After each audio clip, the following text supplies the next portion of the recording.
Hey, this is Chris, and I'm here today with a video preview for God of War 3. We first saw the game earlier this year at Sony Santa Monica Studios, and then at E3 we got a chance to play 20 or 30 minutes of the game. And while the team is still keeping some of the details under wraps, we've played enough of it that we have a pretty good idea of what we're going to see come March 2010.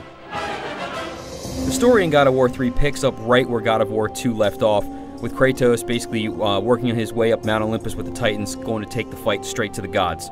We don't really know where it's going to go, but you can only imagine that some gods are going to die, and all kinds of blood's going to be spilled. Now, Sony Santa Monica promises that this is the end of the trilogy, not necessarily the end of the God of War franchise, but the story that was started in God of War 1, continued in 2, is going to finish in 3. There will be a solid ending is what we're promised, and so we're all actually very happy about that. We want to see Kratos again, but we're glad that this is coming to a definitive ending here.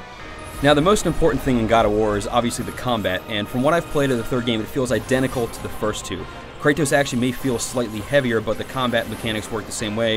You know, you got your light, heavy attacks, you can jump up in the air, do spin moves, grapple people. They have the same kind of, grab dudes, rip them in half. All the blood is obviously still there.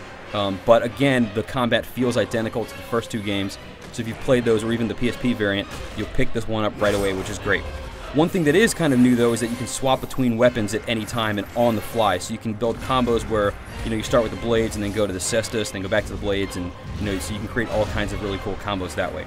In previous God of War games, you fought maybe about a dozen guys at a time. With the power of the PS3, we're going to see battles of 50-plus dudes on the screen at the same time. So what you're going to see are, lots of skeletons, lots of zombies, whatever they have, coming at you, fighting you all at one time.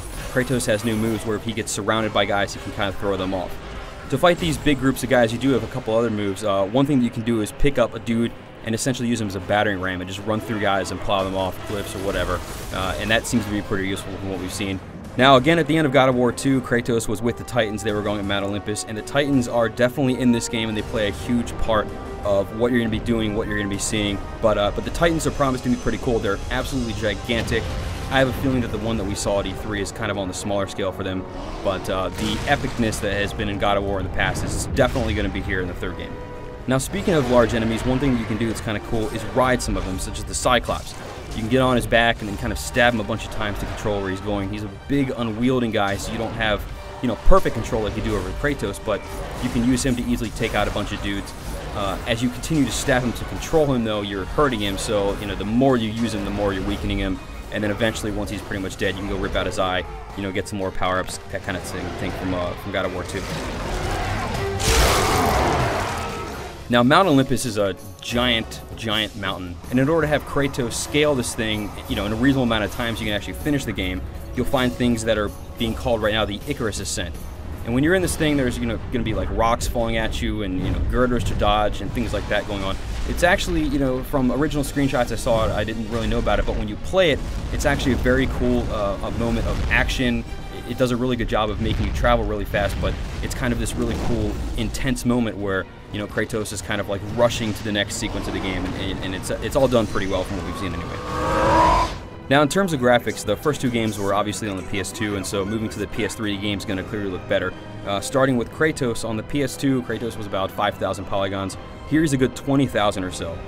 His model, textures, animations, and basically all of the stuff that makes up Kratos apparently would not even fit on the PS2's memory.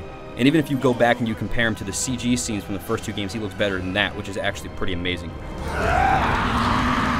And one last cool piece of technology is what Sony Santa Monica is calling zipper tech, which basically means that if you cut an enemy open, his organs kind of dynamically come out of his body and go all over the level, which is pretty cool, but obviously not for the weak-hearted.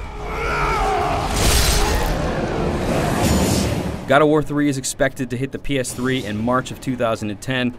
We're all very excited for it. This pretty much wraps up everything we know, but for absolutely intricate details on the game, head over to IGN.com.